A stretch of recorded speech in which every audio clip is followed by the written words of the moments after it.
Good morning everyone! So today is Saturday morning. Nandito ako ngayon sa other side ng aming property saan is napakasukal at very jungle pa talaga. So ipapakita ko sa inyo guys, short video lang to. Okay? Meron nga pala akong avocado dito. Ang word niya tingnan pero masarap to kapag nahinog na. So tingnan nyo guys, ayan oh. Marami kami ditong mga banana trees din.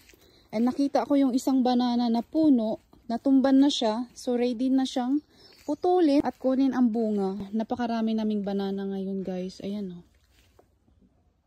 Ayan, natumba na ang kanyang puno. Ayan, natumba na siya. So hinihintay ko yung gardener namin na putulin to. Medyo hindi ako palaging pumupunta dito or kahit sino sa mga workers namin dahil medyo masukal nga. Once in a while, pinapa-clear namin to. Pinuputo lahat ng mga damo, lahat ng mga weeds dyan. And then, ang matira na lang, may mga lemon trees kami down there and banana trees. Marami pa doon sa baba. So, medyo nakakatakot. Kaya hindi ako bumababa dito kapag ako lang mag-isa. So, yun lang guys. Ang gusto kong i-share sa inyo. Have a beautiful day everyone!